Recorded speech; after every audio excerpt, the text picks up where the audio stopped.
Hey everyone. So I just wanted to make a video about how life has been in Sweden in my 4 months here. Mainly to be able to show my friends, Swedish friends, and my family, but also to be able to capture my thoughts during this period before too much time passes and I won't exactly remember how I felt about things. So I'll go over some topics.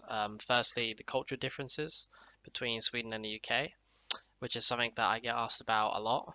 I'll also talk about things that I miss from the UK. I'll show you some pictures showing a glimpse of what life is like here, as well as my current day-to-day life with my job situation, etc. And finally, I'll speak a bit of Swedish at the end to show what I know about using Google Translate. I'm also not going to be editing this video too much in terms of what I record in the webcam and my voice. I'll be popping up some pictures here and there, trying to edit it like that, but I just kind of want to keep it like a raw video with me just sort of continuously speaking rather than just having myself cut here and there and everywhere, because otherwise it won't really feel like I'm just talking my thoughts. I don't really want this to be like a completely scripted thing. I just want it to be something that I just talk about, ramble about. There'll be a few here's and like the here and there. But that way I feel like I'm getting my real thoughts out in the moment, and that's a much nicer experience for everyone. So the first cultural difference that I want to be talking about is the ribbing culture. By what I mean by ribbing is making fun of each other. So in the UK, I feel like piss taking, ribbing, whatever you want to call it, is a huge thing. Basically, it happens everywhere, in the workplace, out in public. You go out drinking, strangers might take the piss out of you, generally in a friendly way. Um, and obviously, close friends and family, that's a given, that always happens. Um, and this culture is kind of like, British humor in a way. We get a lot of laughs out of that. A laugh, just laughing at other people's expense in a way, which sounds a bit, uh, nasty, but it's just sort of accepted, socially accepted. I feel people know that your turn happens at times and then you give it out. And as long as you give it out, you take it, that's how it works, right?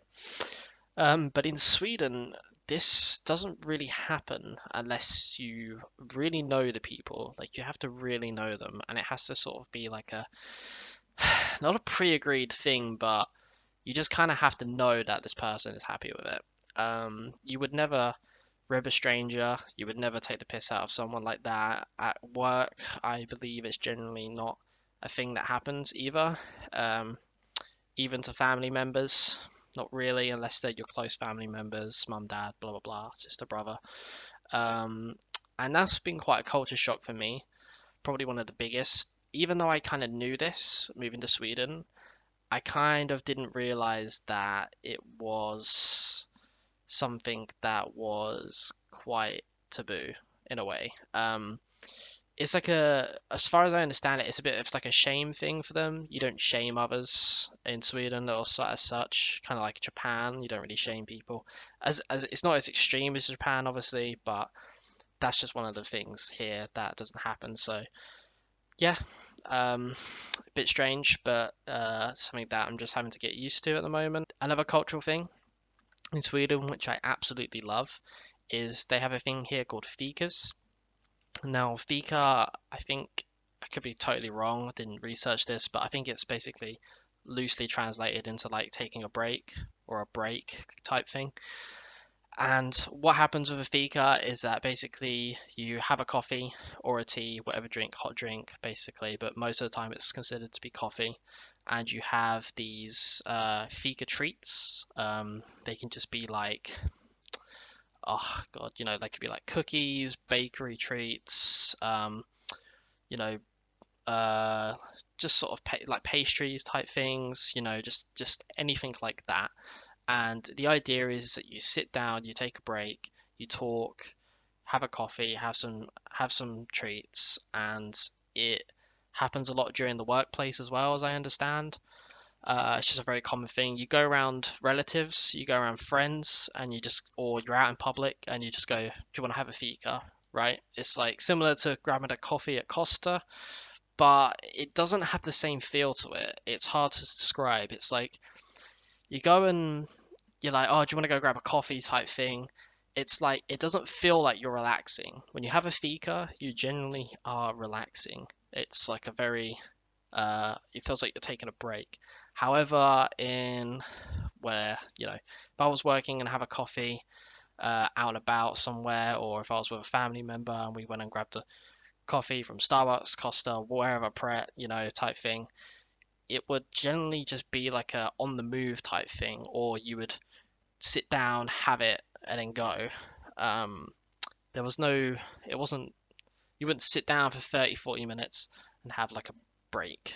So I really like that. I feel like it is a good amount of time to relax and unwind a little bit, and it's not too much time where it becomes unnecessary to break that long. So yeah, I really like a fika basically. The other thing I've noticed in Sweden is that I feel the food here is quite a bit nicer. And just in general, their the cooked meals, the recipes, the general food that they have. I go out to restaurants and stuff. I just get better. I've had better experiences so far. Um, Even something as simple as McDonald's.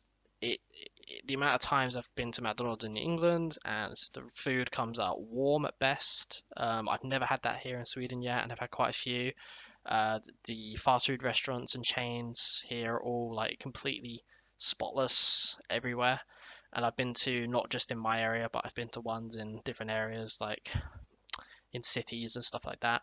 So yeah, here it seems to be food. I mean, the UK isn't exactly known for food, right? So it's not completely surprising. But it's just nice to have food is a nice luxury in life, and it's nice to have some nicer food here and there. I could give some examples, but I'm not going to list off all the foods and stuff like that. You just do your own research if that interested. Um, the other really strange thing that I didn't know, I 100% did not know this. I knew about the saunas and that people go naked into the saunas and stuff like that here in Sweden, but that never seemed to be a problem because I didn't think I would probably go into a sauna.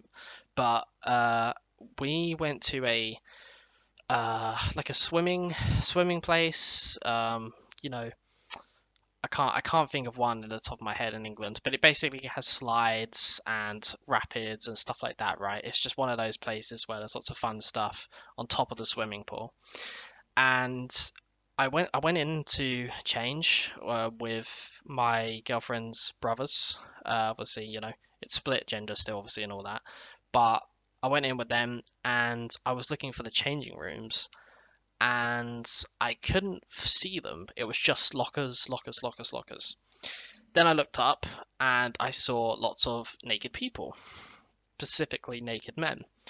And I was like, okay, that's a bit strange, but perhaps, that's just the norm here. Continued looking for the lockers, the changing room, sorry. And then, 5 seconds later, it hit me. There are no changing rooms. People just get changed naked. They walk around naked type thing. Um, and that's just normal. It doesn't bother them. No one, and yeah, that was quite strange. So I feel like obviously, like you may know that Sweden's like less of a prude country. Nudity here and stuff like that it's kind of like a whatever. Um, People don't really care about nudity and stuff like that as much. But in the UK, I feel like UK is a very prude country. Or just and yeah, it's just how it is. I feel like it is definitely a case where I don't feel like if you would ever build a swimming pool place in England and have no changing rooms, I'm pretty sure people would find that unacceptable. So yeah. Uh, the only other thing that I could really think of was I didn't really want to talk about this too much just because it's like a pretty boring topic that everyone hears all the time. But people ask me often, so I wanted to just quickly touch on it.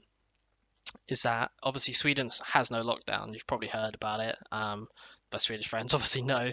But I have lived in both situations where I've been in a hard lockdown in England, where you're basically just not allowed to leave your home except for shopping. And now I'm here and I'm in a country where there is no lockdown. There's basically no restrictions, there's no limits to anything. The only thing that's really shut down are things like cinemas and, like really obvious things where it's just like you're not going to group hundreds of people together. So, moving on from the culture differences, I wanted to talk about a few things that I miss from the UK. Now, one of the main things I miss, and this is going to be a very personalized thing, obviously, because it's me, is the crisps that you can get in the UK.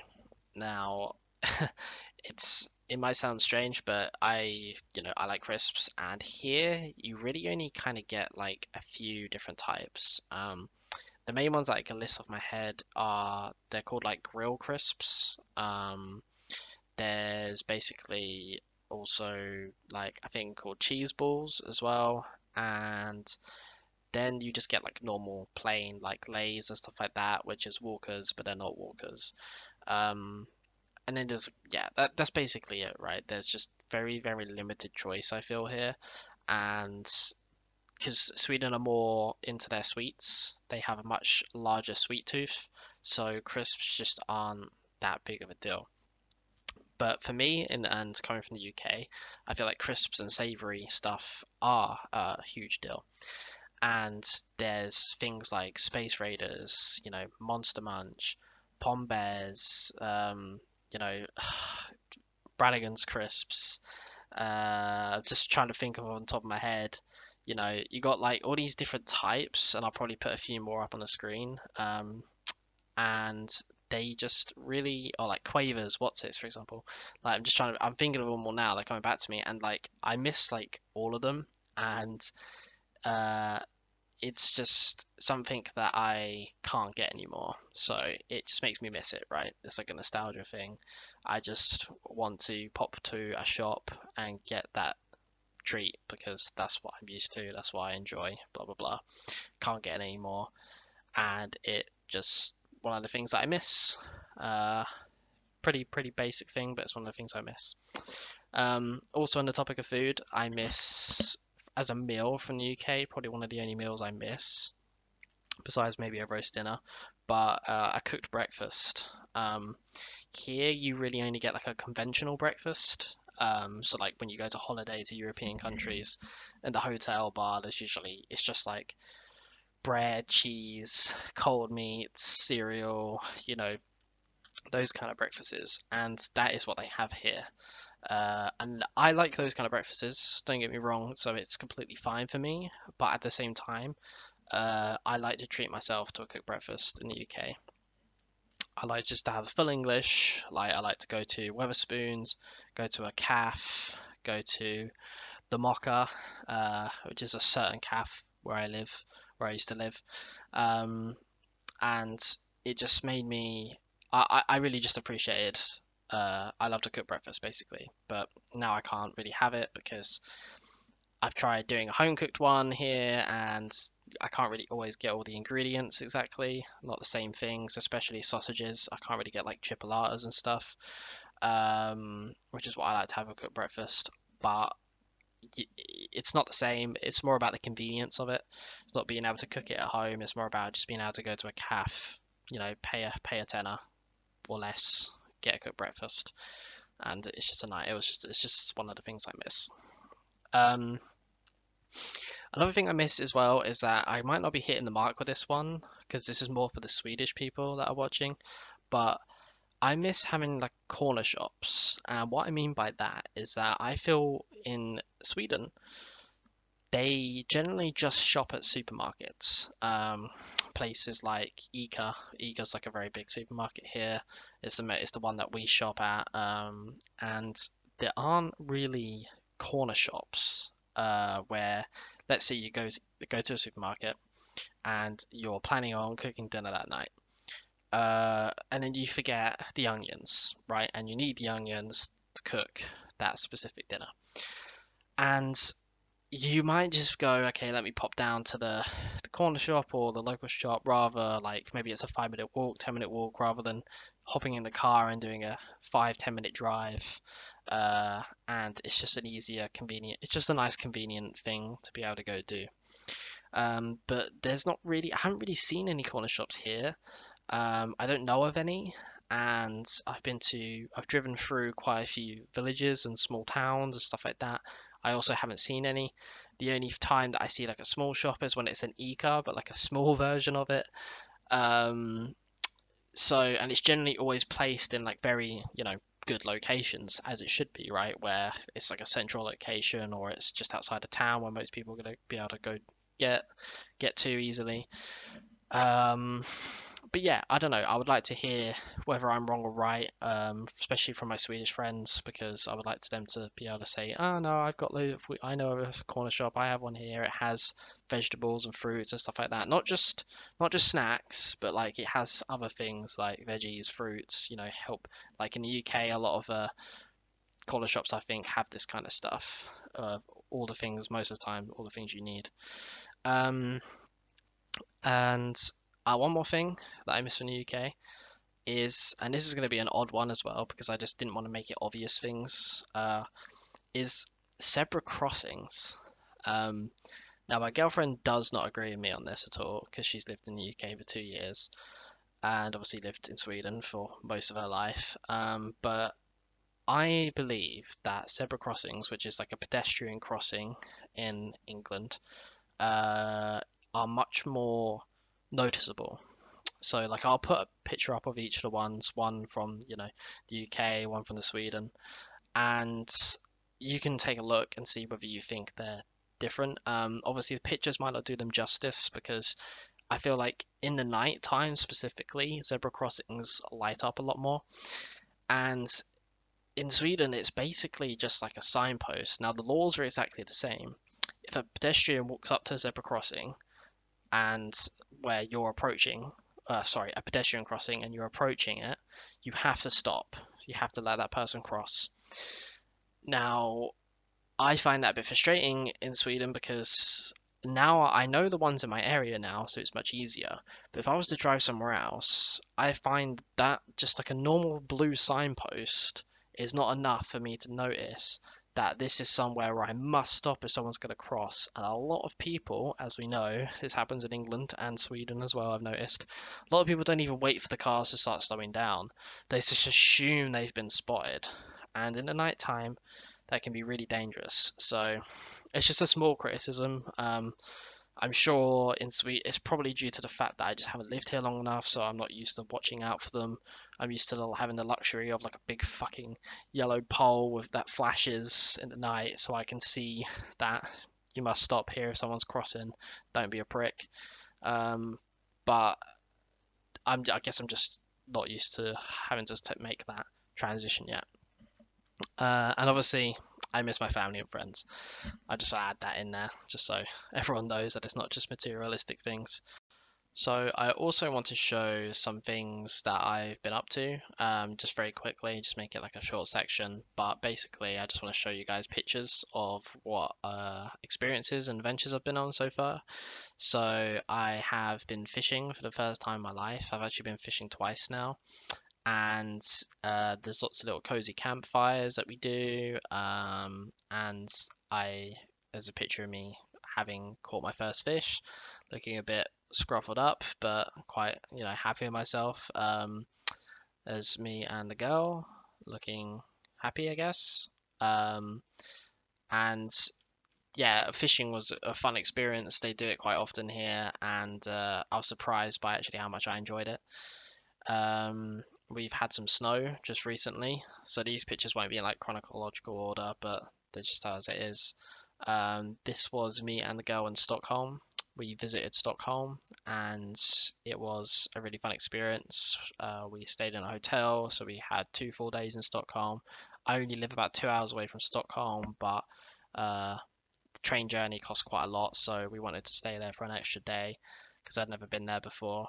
Stockholm's obviously the capital of Sweden. There's me in Stockholm. This is us at a lake where we had the cozy campfire.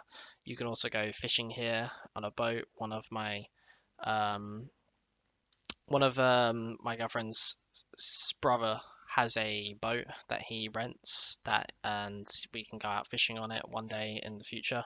At the moment, it's too cold. The lakes tend to get frozen over, so you can't actually go fishing unless you wanted to go ice fishing. This is our apartment at Christmas time, and just our apartment in general. We have a new desk now, though. This was Stockholm in the night, Stockholm in the day.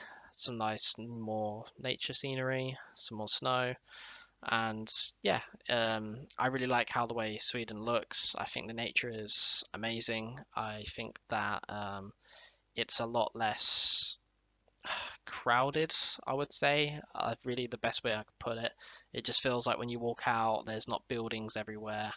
Obviously, it depends, if you go to Stockholm, there's buildings everywhere. But where I live in a small town, probably comparable to the size of Saffron Walden, and it just feels a lot more spacious and much cleaner air, I guess. It's much nicer, I would say, in terms of the nature aspect of it. So I'm going to try to speak a little bit Swedish now. Sorry to my Swedish friends that are going to feel like I'm butchering their language, but I am trying my best, I promise. Så efter 4 månader i Sverige, jag kan prata lite svenska. Jag kan säga även bara ord och meningar. Till exempel, jag tar en kaffe tack. Vad är klockan? Vad säger du?